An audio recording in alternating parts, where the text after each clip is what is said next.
Bonjour à tous et bienvenue sur Madforge Motor. Aujourd'hui, on continue du coup l'avancée de notre prototype.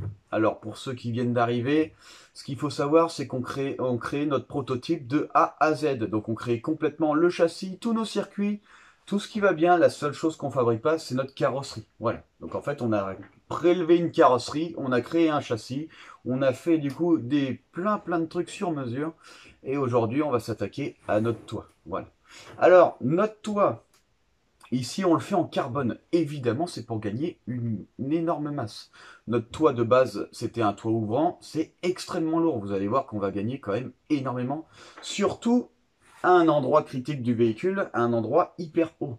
Là où on a le plus de poids à enlever, c'est surtout en hauteur pour faire réduire notre centre de gravité. Du coup, on rabaisse notre centre de gravité réellement en enlevant toute cette masse. Voilà. Alors, pour réaliser du coup euh, cette matière, enfin du coup ce toit, on va voir un petit peu comment on va faire. C'est assez facile. Alors, ce que je voulais, c'était un aspect brut, comme on peut le voir. Pour faire un aspect brut comme ça, il faut pas mettre une dernière couche de vernis sur le dessus, sinon on a l'effet brillant.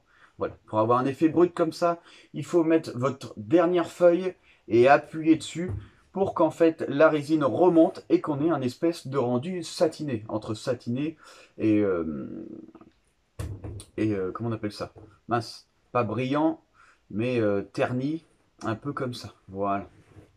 Donc ça fait un aspect très brut. Alors, pour faire du coup cet aspect assez brut, ce que j'avais de la vieille résine comme ça. Je me suis dit, pourquoi pas? Elle est pleine de grumeaux et tout. Elle a déjà bien vieilli, voilà. Du coup, c'était pas liquide, c'était plutôt assez épais. Voilà. Donc évidemment, si vous voulez faire quelque chose de très propre, de très lisse, il faut utiliser une résine qui est toujours en bon état, hein, qui est liquide et qui n'est pas du coup en sorte de gel. Voilà. C'est pour ça qu'ici on a quelques grumeaux par-ci par-là. Ça correspond parfaitement avec le design qu'on veut faire sur ce véhicule. Donc c'est vraiment un choix d'utiliser une résine en mauvais état. Alors le risque qu'il aurait pu y avoir, c'est que cette résine ne prenne pas. Voilà, ça aurait pu être un risque. Tant pis, j'ai pris le risque. Voilà, il aurait fallu que je rachète du carbone et que je recommence tout de A à Z. Mais au final, ça a payé puisque j'ai pu le faire. Donc voilà, donc on a un toit avec des défauts. On va voir qu'on va utiliser plusieurs couches. On va voir un petit peu comment le faire.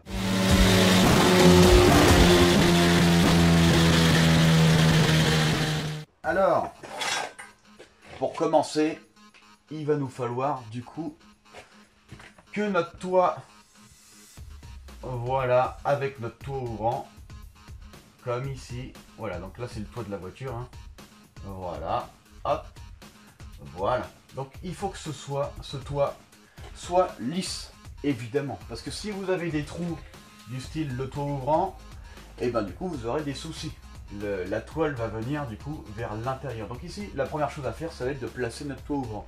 Une fois qu'on a placé notre toit ouvrant, évidemment, il va falloir l'équilibrer. Il va falloir qu'il soit aligné avec le toit d'origine. Une fois qu'on a fait ça, il va falloir utiliser plusieurs couches de carbone. Très important, de fibre de carbone. Alors, 3 couches de fibre de carbone, je crois que c'est du 200 grammes par mètre carré. Donc c'est pas trop mal, j'ai utilisé 3 couches, mais j'avais peur que ce soit un peu light. Du coup, entre chaque couche, j'ai utilisé 2 couches de fibre de verre standard. Voilà. Donc, vous avez vos feuilles de carbone. Hop, voilà. Donc j'en ai 3. Comme ceci. Et entre chaque feuille, je mets une feuille de fibre de verre standard. Voilà. Alors, c'est un grammage très fin que j'ai pris. J'ai pris un grammage de, je crois que c'est du 75 ou du 100 grammes par mètre carré. Ça a une importance. Ça a une importance, plus vous avez de poids au mètre carré, plus ça va être solide. Par contre, plus ça va être difficile de prendre des formes. Par exemple, vous avez une pièce, admettons, en cylindre, voilà, vous voulez que ça fasse le tour. Évidemment, si vous prenez du 300 grammes par mètre carré, vous n'allez pas réussir à prendre un tour. Il faut que ce soit extrêmement fin pour prendre des précisions. Plus vous voulez être précis, plus votre toile doit être fine. C'est pour ça qu'il y a plusieurs grammages. Voilà.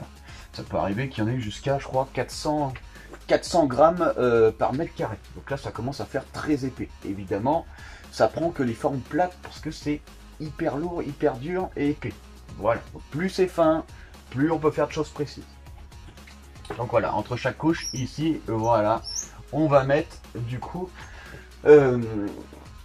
des feuilles de fibre de verre standard, pas de carbone. Donc carbone, feuille de verre, carbone, verre, carbone. Voilà. Alors, avant de poser sur notre toit, parce que oui, on va le poser directement sur notre toit, on aura directement la forme et ça va faire comme une sorte de couvercle. Donc avant de le poser sur le toit, il va falloir du coup, sur cette surface, donc notre toit, voilà, il va falloir du coup mettre de la cire de démoulage.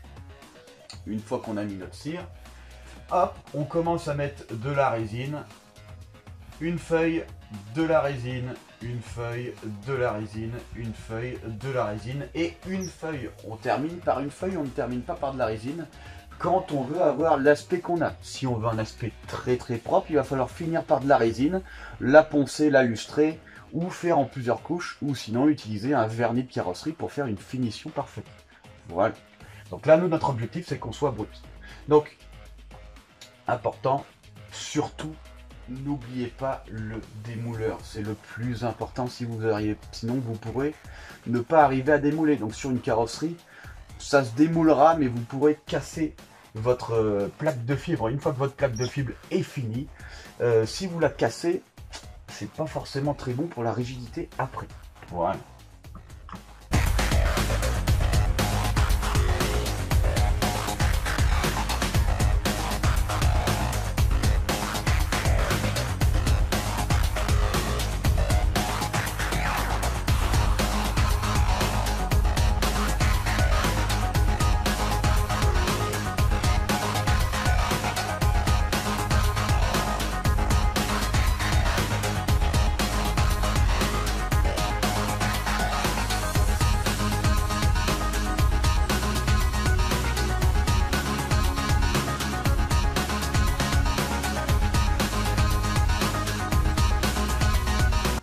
Voilà, on a mis le toit ouvrant, on a nettoyé, on a enlevé ce qu'on avait besoin d'enlever. Par contre, ici on a une surépaisseur. Donc, je vais essayer de régler au mieux, du coup, pour que ce soit le plus possible près de la carrosserie, pour éviter d'avoir ça. Après, c'est pas un souci, hein, quand je moule, ça prendra légèrement la forme, mais le mieux c'est quand même que ce soit le plus lisse possible. Je pense que c'est quand même mieux. Donc voilà, donc je vais essayer de le faire au plus propre pour pas sentir du coup la différence entre le haillon, le toit ouvrant et la peau.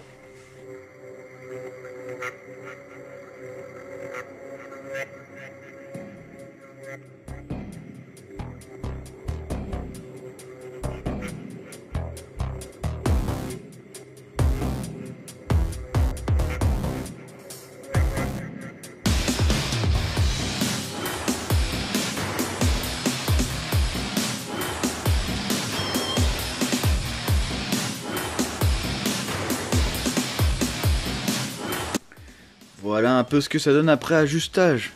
Alors qu'on voit qu'on est bien plus près. Hop là. Voilà. Là, ça dépasse quasiment plus. Alors c'est très compliqué de mettre parfaitement droit. Voilà, on voit que ça fait la continuité de la coque. Alors, si vous avez une Calibra comme ça, avec tout ouvrant, et que vous vous demandez comment on fait pour régler ça, et ben c'est très simple. Alors dessous, voilà comment c'est fait. Bon, évidemment, c'est un peu le bazar là. Donc vous avez une vis ici et une autre là. Voilà. Donc c'est ces vis là que vous ajustez. Une fois que vous avez fait exactement comme il faut, ici là on voit bien qu'on a un trou oblong. Et ben c'est pour garder du coup la position de votre réglage. Une fois que vous avez du coup bien réglé, vous n'avez plus qu'à serrer dans ces trous oblongs ici et là. Voilà, c'est aussi simple que ça. Et c'est pareil de l'autre côté. Ici et là. Pour régler, une fois que c'est réglé, on vient visser ici et là. Voilà. Évidemment, quand vous réglez, vous devez enlever, desserrer les 4 vis qu'on a au-dessus. juste à côté du moteur. Et après, vous avez enfin terminé. Une fois que vous avez fait vos réglages, vous avez vissé, vous revissez tout et vous remettez votre toit. Voilà. Donc là, je vais pouvoir mettre la fibre sans aucun problème. Donc il va falloir que je nettoie le toit. Une fois que le toit est nettoyé, il va falloir que je mette du coup une sorte de graisse dessus pour démouler. C'est de la cire à démouler qu'on va mettre dessus. Voilà, on va essayer de prendre toute la surface. Normalement, j'ai pris exactement la taille qu'il faut. Normalement, je devrais pas avoir de soucis. J'espère que j'aurai pas des problèmes du coup de dimension. J'espère bien, on verra ça. Et ici, voilà, il y avait l'antenne avant. Donc là, évidemment, je l'ai enlevé. Alors, je rebouche pas les trous parce que c'est pas la peine. On aura peut-être l'impression qu'il y a 2 petits trous ici quand j'aurai fini. Et on verra sûrement l'emplacement, hop, du toit ouvrant. Mais c'est pas grave, l'important c'est d'être beaucoup plus léger. On pèsera après, une fois que j'aurai découpé la tôle. Voilà, on pèsera la différence entre le carbone et toute l'épaisseur d'acier qu'il y a sur le toit. Je pense qu'à mon avis, une fois de plus, on va vraiment gagner beaucoup. En plus de ça, ça rabaissera énormément notre centre de gravité puisque c'est la partie la plus haute du véhicule. Donc plus c'est léger en hauteur, plus le centre de gravité est bas.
Voilà.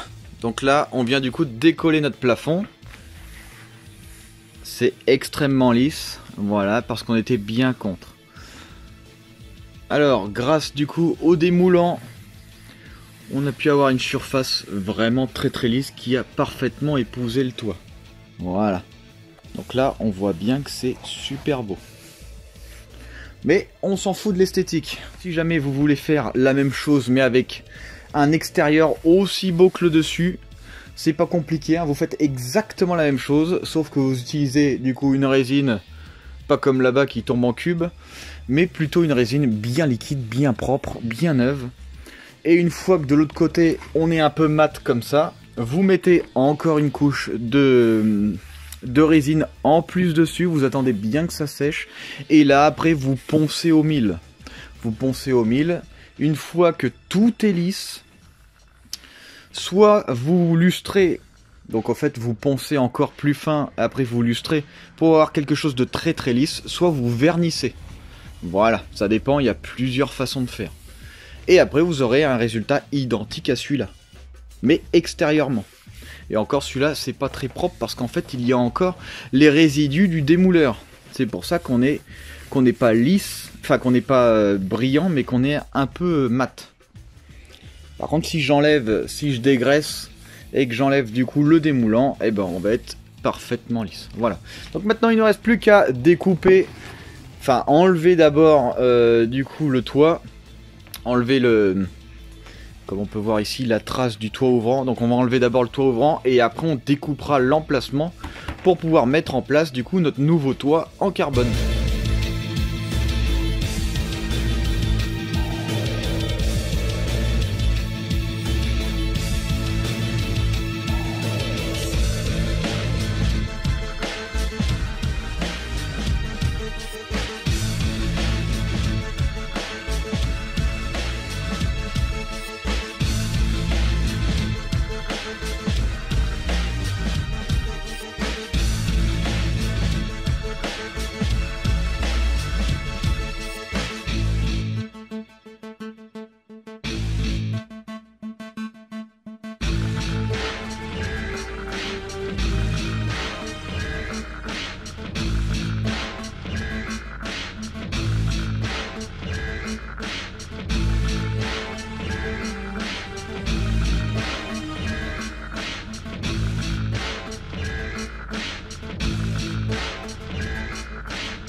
Alors voilà, une fois qu'on a découpé, une chose très importante avant de découper, il faut garder les structures de renfort. Voilà, ici j'ai mes structures de renfort internes avant la peau.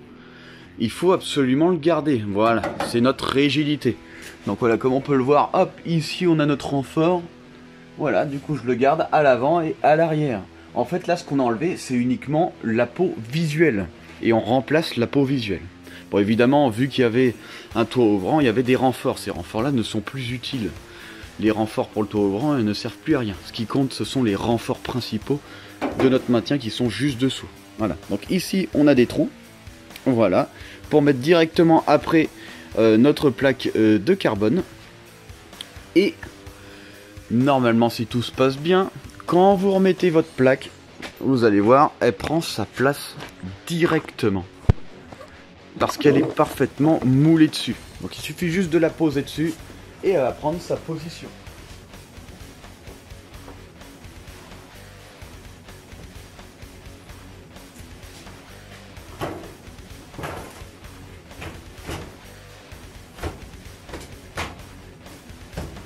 Voilà, donc là elle a pris parfaitement sa position et regardez, elle bouge pas du tout.